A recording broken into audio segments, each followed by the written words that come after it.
Hello, welcome back to Mountain Gym Card Collectibles. You're having a great week so far. So today I am going over what I view as kind of the sports card oligarchy known as Tops and Fanatics and their use and abuse of one of ones. One of one sports cards. One of ones, I think when they kind of first hit the market, I believe that people believe that there was some meaning and value to one of ones.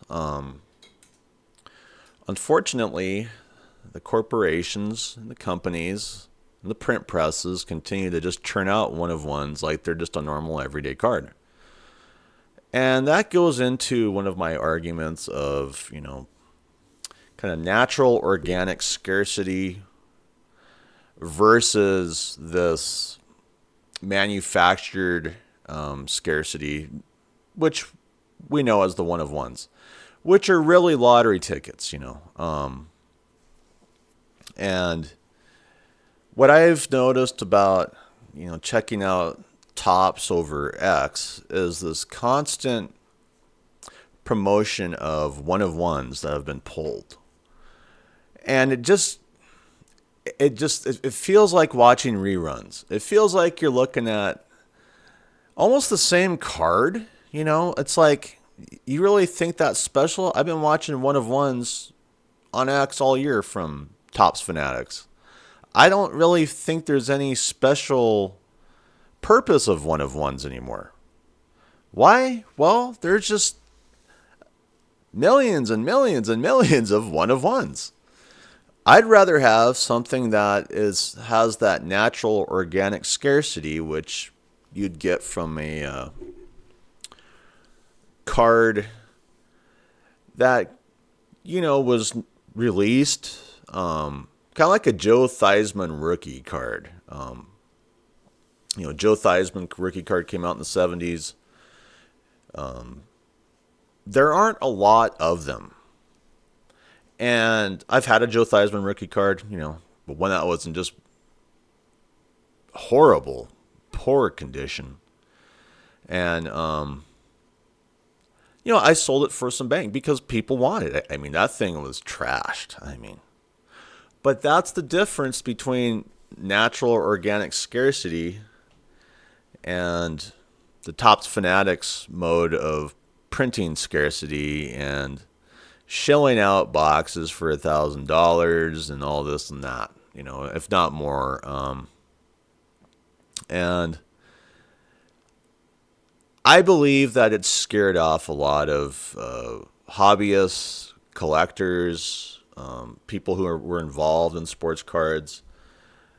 And the reality is the sports card hobby always bends the knee to the wealthiest. So, anyway, so if you're curious about the Tops X website, you don't have to be curious. Why? Because they just like to shill out a lot of these pictures of one of ones that people like to, pull. This is a Tops Now Rookie of the Year for Paul Skeens. That doesn't mean, it's a nice card. But it's not meant for average everyday people. Most people know that with a lot of these one of one cards. Of course, Tops has to put it on their site. Because that's what the Tops website does, is they just promote themselves to no end. They brag about themselves, how great they are. And that's really the truth about the Tops Fanatics site on X. So right here, this is a one of one. Paul Skeens, 2024 National League Rookie of the Year, rookie autograph card as serviced. Like they always do, especially on the Tops website. On X, especially. Then we have this. The one of one Juan Soto All-Star Game booklet card has some incredible patches. Just pulled. Imagine that. This is from December 22nd. Nice card. Just another one of one. And then we come to this I mean, have you noticed something? Like, literally, this is all that's on the Topps X website. Another one of one. Just in, Jackson Cheerios one of one rookie debut patch autograph has sold for $105,000. This marks a public sale record for any 2024 debut patch card. I hope it works out for him because, you know, how rookies can go down the toilet pretty fast.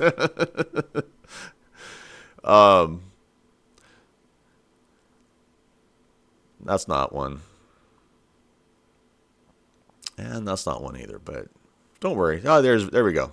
Just pulled. This is December 21st. The Jason Dominguez one of one rookie debut patch autograph card has been found. MLB debut 9/1/23. And there it is. Another one of one. Whoop whoop. Are you getting the idea? There's like a million one of ones. You're not special. Who cares? Why? Well, the reality is that's the way that Topps likes to do things now, is just roll out these special one of ones. Get as much money as they can from people. Here we go. Just pulled this is from December 20th. This one of one Japanese triple autograph card was just found in a pack of Topps Chrome NPB. Whoop whoop. I'm trying to get excited here. Are you excited for this stuff? Are you just waking up in the morning, rushing to the X Topps website to see the latest one of one pulled by someone that will never be? I don't know. I mean, when I think of sports cards, they were always a certain way, you know. I mean, here's this one of one Shotani 50/50 Club inscription card has officially been redeemed. This year, Ohtani became the first player in history to achieve 50 home runs and 50 stolen bases in a single season. Congrats to Alex from Toronto on pulling a piece of history. Yeah. Unfortunately, he's going to have to go up the list here and see a bazillion one of ones. Like just below here. Here you go. This is a great mail day. Lewis Gill, one of one Topps now. Who's Lewis Gill? He'll be forgotten about within the year. But hey, it's a one of one. Get excited. That's what Topps Fanatics is all about. One of ones that hardly anyone ever gets. And then you see him just constantly getting pulled. And then, you know, if you go through my packs, I mean, there's just, or my other videos, my packs, my other videos, going through the previews, reviews, whatever, there are millions of one of ones. And to me, they're just not a special card anymore. Who cares about the one of ones? Who cares about parallels? Who cares about these gimmicks and schemes that these corporations create to try and create natural organic scarcity, which is not natural organic scarcity at all. Natural organic scarcity would be the MLB handing over the reins of their licensed products to a very small company that doesn't have much money that can just, fortunately, hey, we got out one set. That is the way sports cards should be. We got one set out. It's fairly limited. That's it. There's limited rookies. There's a few autos, this and that. They don't dump a bunch of money into base cards, you know, because shiny, high gloss, you know, Topps Chrome base cards. Who cares? You know, what a waste of money. Anyway, but here's another one of one. Just pulled. When's this from? Aren't you excited? December 18th. They pull a one of one every damn day of the year. Just pulled the first one of one Shohei Ohtani autograph card. Yeah, right. From the set celebrating his historic 50/50 season has been pulled. This card specifically highlights his iconic game on 8/3/2024 where he recorded 3 stolen bases. Yeah. This is a reason why I wanted to get a passport and move away from the United States. I don't like big corporations. I just don't. What's this? Don't worry. There's more one of ones coming. And that's my point is, aren't you tired of these gimmicks from Topps Fanatics, and now that they have like the total monopoly, like on like all sports cards, non-sports cards, whatever. I don't know. To me, it's just like I'm kind of looking back at other hobbies, to be honest. Here we go. December 14th, first look. The all-new 2024 Topps Graphite Tennis releases on December 18th. Here's a one-of-one for Carlos Alcaraz. You ever heard of him? I've never even heard of the guy, but hey, it's a one-of-one.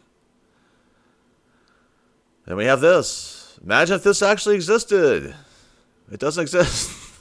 A one-of-one. What a joke. Fanatics is a big joke. Just pulled. December 12th, Wyatt Langford's rookie debut patch autograph card has officially surfaced. Whoop, whoop. Anyway, what can I say about Topps Fanatics? And the one-of-ones and our current sports card market, that's not organic or natural at all.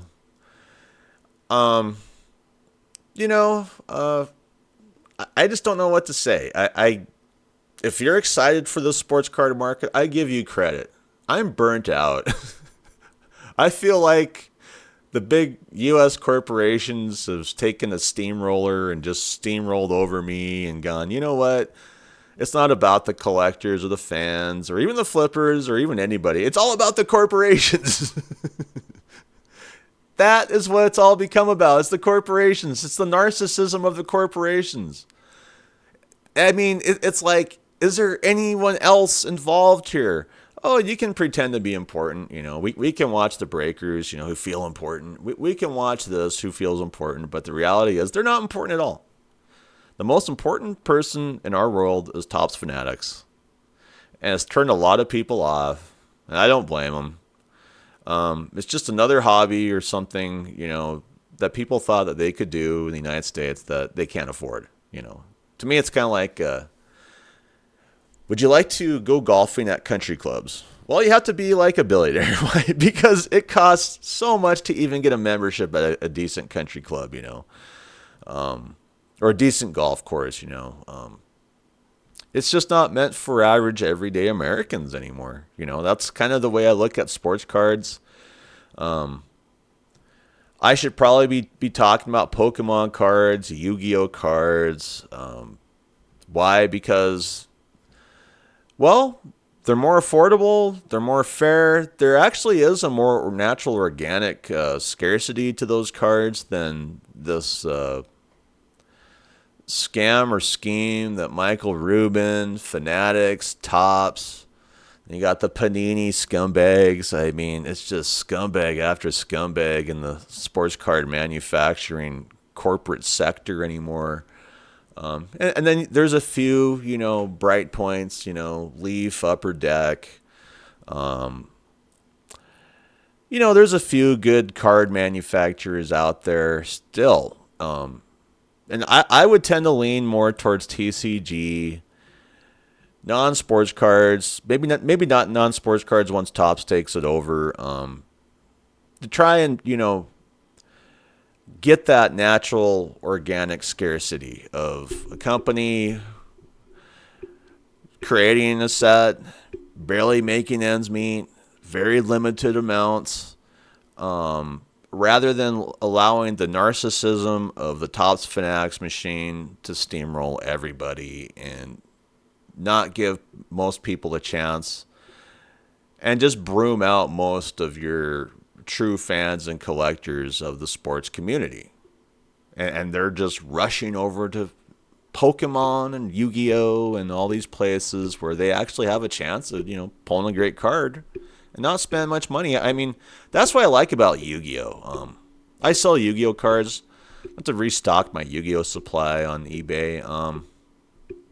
But I like being able to rip packs and having a chance at finding a card, that's possibly worth $1,000, if not more. And I paid $2 for the Yu-Gi-Oh! Card pack at my card shop. I mean, and that's the harsh truth of cards is are we being stupid for collecting sports cards at this point? Because it feels like sports cards, at least coming from corporations with the very limited supply of licensed product, it just feels like you're opening the door up to scam artists. Especially, the Panini thing with the Prism football coming out in 2024, $1,000 a box. That's not meant for everyday people. That's not meant for everyday fans. My dad was an everyday fan of football. He'd watch football day and night. He just loved football. I mean, his love of football, I always questioned it. I mean, I like football too. I played football. I collect football cards, but really where the sports card market fails is for these people like my dad who back in the 70s, 60s, early 80s would collect sports cards. He wouldn't spend much money doing it. He'd be happy with what he had. It wouldn't affect his bank account. It was just an enjoyable hobby for him. That's what sports cards were meant to be. And he would sit and watch football. I mean, drive my mom crazy. They eventually divorced, But the man, to the very end, loved football, Practically on his deathbed up in the hospital, he had a damn football game on, which I'm glad he did, And it's people like my dad that this hobby isn't meant for. And it should be all about people like my dad. It should be all about fans of football to be able to have a great chance of getting a player that they're a fan of and not being bankrupted by a selfish, greedy corporation like Topps Fanatics or Panini in the process. And that's what's happened to these sports leagues is they forgot their fans. They forgot the people who support them. They decided to basically hook their wagon up to the greediest, most selfish corporations practically in American history that have taken something that was meant for average, everyday Americans and turned it into something that's only meant for millionaires and billionaires and the 1% club. Anyway, if you have any different takes on the bogus one of ones that are always getting shilled out by Topps Fanatics or Panini or even all these other companies anymore, leave some comments. If you don't like the monopolies that have been created, especially with Topps and Fanatics, or if you don't like the fact that football fans like my dad, if he was still alive, wouldn't even have a chance at getting any of these products, and he's sitting there watching them day in and day out, and that's the issue I have with sports cards right now is, can we go back to the natural, organic scarcity of sports cards and get away from this idea of creating scarcity with one-of-one lottery tickets? I would just love it to the point to where I'd almost like to move out of the USA at this point. The USA has become a nightmare of corporate monopolies, and wages aren't keeping up anymore. And these corporations are just stealing everything for themselves. Eventually, as a citizen, I have to protect myself. How do I protect myself? I have to get the hell out of the USA. It's the facts, Jack. I mean, that's just the way it is. And people keep voting and, more corporate elitists, more corporate entities to run our government. It is what it is. I'm just, like I said, I'm just a small American citizen who's getting steamrolled by all the corporations on a day-to-day basis to the point to where I can't even really afford anything. If you really want to make a change in this hobby, stop buying new boxes from Fanatics. Like literally never buy any more anything from Fanatics. And guess what? Then they begin to crumble. And to me, they deserve it. Anyway, I'm out of here. Hope you have a great Christmas. Bye.